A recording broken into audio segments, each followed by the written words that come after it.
Boom. Hey y'all, good morning or good evening, whenever you're watching. I know I haven't made a video in a long time, and I don't really want to get into that. So today I'm going to give you a video / tutorial on how, or 5 things that you can do to make yourself a better skater version of yourself. Yeah. So without further ado, let's get into that. Boom. Okay, number 1, I have change your setup. And by setup, I mean maybe it's trucks, maybe it's bushings, wheels. Not so much talking about deck. I'll get into that in a second anyway. So over here I have a loaded 1010. I have the pair of C2 trucks over here, and they're all the way on the widest wheelbase that I can. I just switched that over. I haven't tried it yet. But I do know that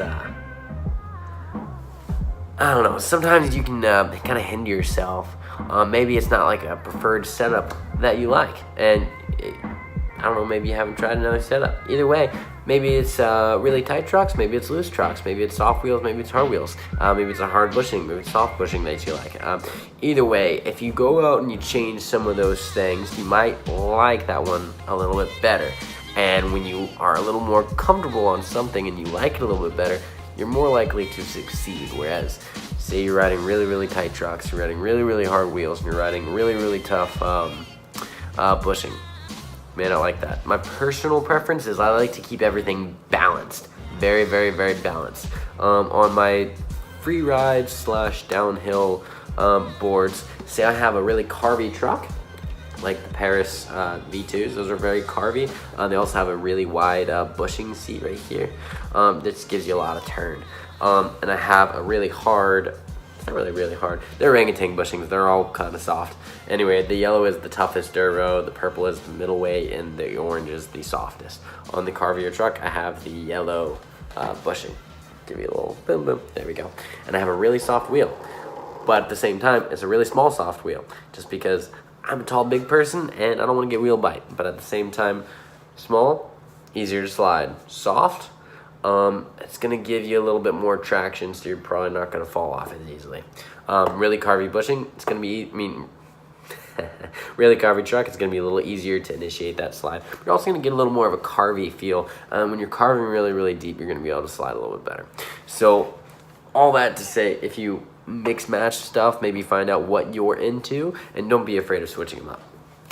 I took really long on that first one. Anyway, number 2, what we got? Don't switch between boards so often. Let me get to the plus side of switching between boards. I think some people always say like, hey, you just suck, you know, you don't need a new board, you're just bad. There has been plenty of boards that I have tried that I have been able to do certain tricks on that I can't do certain tricks on the other ones. For instance, this is a original Freeride 44. So this is a very, very big board. That being said, it's got a really wide stance. I thought I was a lot taller than I was, and I was going to need it. Who knows? But it is a little hard to initiate the slides. That being said, though, like I just showed you a second ago, there's some really deep pockets right here, which allow me to lock my feet in when I'm sliding. It's helped me to do backside slides a lot better, and give me a little more confidence. Maybe I wasn't gonna be super prepared to do that on this loaded 1010 over here, but I would have never known that I could do that well if I didn't switch it. But because the little comment there is to not switch between boards so often, let me get into that. So the reason I say not to switch so many boards so often is, like I explained earlier, I like to switch the setups so much, and sometimes the setup in itself to switch is fine. By that I mean the wheels, the trucks, and the bushings. However, whenever you get a brand new board, you need to take like 5, maybe 10, 15 minutes just to get used to it or warmed up and then comfortable on that board. It's not so much the trucks or the wheels that you need to take so long to do so. And if you're switching your board every time that you go out to skate, you're gonna need to take that time to do it again. Maybe you don't have so much time to go skate, so you might have just used your whole entire skate time that you could have used to progress on a board that you're already comfortable with, but you chose to get used to a different board. And maybe it's just me, but I'm never at my best when I'm trying to get used to something, or when I'm trying to break in a pair of shoes. I always feel really stupid, or like people are like judging me, saying he sucks. No, I think I can land a certain amount of tricks, but I can't do it if I'm not comfortable. The confidence just isn't there. So boom. Another one, spare gear. By that I kind of mean, you know, wheels. You always want to have an extra wheel on hand. The loaded Tantian that I showed you a second ago, that wheel is more so for show, just because I flat spotted that one. And actually I didn't even do it recently, I did it a long time ago. But on the red trucks, I want the yellow wheel. It just looks better than some other ones. I don't know. But when I say spare gear, I actually mean, boom, right here. So we got a, this is a loaded freeride 40. I don't know why I said freeride 40. This is a loaded freeride slide glove with an Ujum slide puck. So this isn't the stock slide puck that they have on this glove, and neither is this all right here. Boom.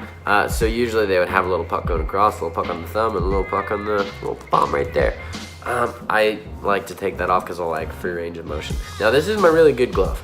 I really like it. It's really breathable, and it's really good wrist support right here, which is a really big thing, because sometimes you land on your wrist way too hard and that just hurts, and it kind of messes up your whole day. However, this is my old pair, my really old pair. It's got a Sector 9 slide puck right there. I like this because it's really tiny, but it's also really slidey.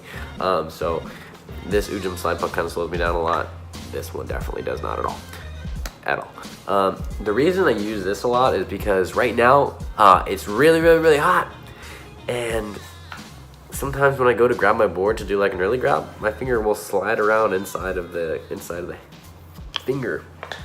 Whereas if I don't have fingers, it's not gonna do that, and I can grab the board and I can text, I can type on my phone if I need to.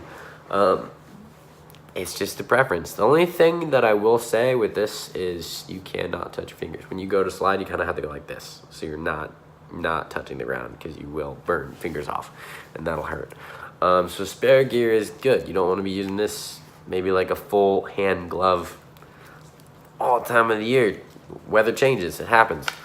That being said, maybe spare bushings, maybe spare bolts. Those all come in handy, and maybe you also want to keep a skate tool with you. Never know when you need to adjust something on the board. If sometimes you forget your skate tool and it's like your board just wasn't set up right, maybe you missed something, maybe you tightened the wheel too tight. That kind of can ruin your whole day right there. You might have to go back. Number 4, boom. Okay, number 4 is YouTube tutorials. You might have found this right here on the good old YouTube. Good old YouTuber. That's pretty much how I learned all my skills. Everything that I know how to do on a board, I picked up off YouTube. Maybe it wasn't a tutorial video, maybe it was just a video that I kept watching, trying to see how the dude, what position he was in to do so. But YouTube tutorials really help, and I'm sure a lot of you are privy to that and have done it before. That skate, if you don't skate and you're watching this, you haven't done that. But you can learn just about anything. There's pretty much a YouTube tutorial for anything and everything. So you can learn a lot about skating just by doing that. It's going to help you a whole lot. The 5th and last final thing to make you get to your most peak longboarding perfection is just to have fun. I think what I've always tried to do, I didn't always do it very successfully, but in my videos where I was skating, I tried to have fun over trying to get the best shot. Maybe that doesn't look the best on YouTube. However, the more fun that I'm having, the more likely I'm going to make another video, and the more likely I'm about to get on board again. Sometimes I got on my board and I was all about practicing, and it kind of ruined the fun aspect of it for me. Or maybe I got on board and I was just trying to get a perfect shot, but I didn't warm up yet. or something like that, something silly. Sometimes I'm more worried about getting a good shot rather than just having fun. And I have noticed that when I'm just going out to have fun, just sliding around with really no plan, no real goal, no pressure, I'm just having fun, and I tend to get my better line.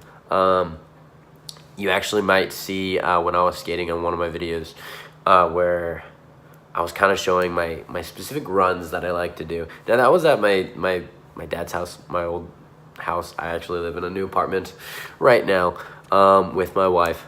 It's very nice. Maybe I'll have to give it a little tour. Anyway, I showed just different kind of fun runs that I like to do when I'm just going out and having fun, not practicing. Fun is really important in skateboarding, else why would you do it?